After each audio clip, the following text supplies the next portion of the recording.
First పోట్రేస్లో విత్తనం నాటిన తర్వాత 10 పోట్రేస్ అంటే ఒకదానిపైన ఒకటి ఉంచి తర్వాత ఎప్పుడైతే మొలక మనకి విత్తనం యొక్క ముక్కు పగిలి మొలక రావడం స్టార్ట్ అవుతుందో అప్పుడు మళ్ళీ పోట్రేస్ అన్నిటిని కూడా ఒకదానిపై నుంచి ఒకటి తీసి మనము ఉన్నటువంటి షేడ్ నెట్స్ కింద మొత్తము ఒకదాని పక్కన ఒకటి ఉండేటట్టుగా మనము పరుచుకోవాలి.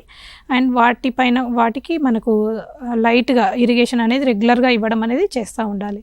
సో ఇక్కడ కూడా మనకి వాతావరణ పరిస్థితులు అనుకూలంగా లేనప్పుడు కూడా మనకి ఇక్కడ కూడా చాలా వరకు ఏమన్నా తెగుళ్ళు వచ్చేయడానికి ఆస్కారం ఉందన్నప్పుడు కాపర్ ఆక్సిక్లోరైడ్తో 3 గ్రాములు లీటర్ నీటి కలుపుకొని మనం పిచికారి చేసుకోవడం. అదేవిధంగా వీటికి పోషకాలు అవసరం ఉంటుంది కాబట్టి పెరుగుదలకి 319 నీళ్ళల్లో కరిగే 319 1 కిలో ప్యాకెట్ మనకి మార్కెట్లో అవైలబుల్ ఉంటుంది.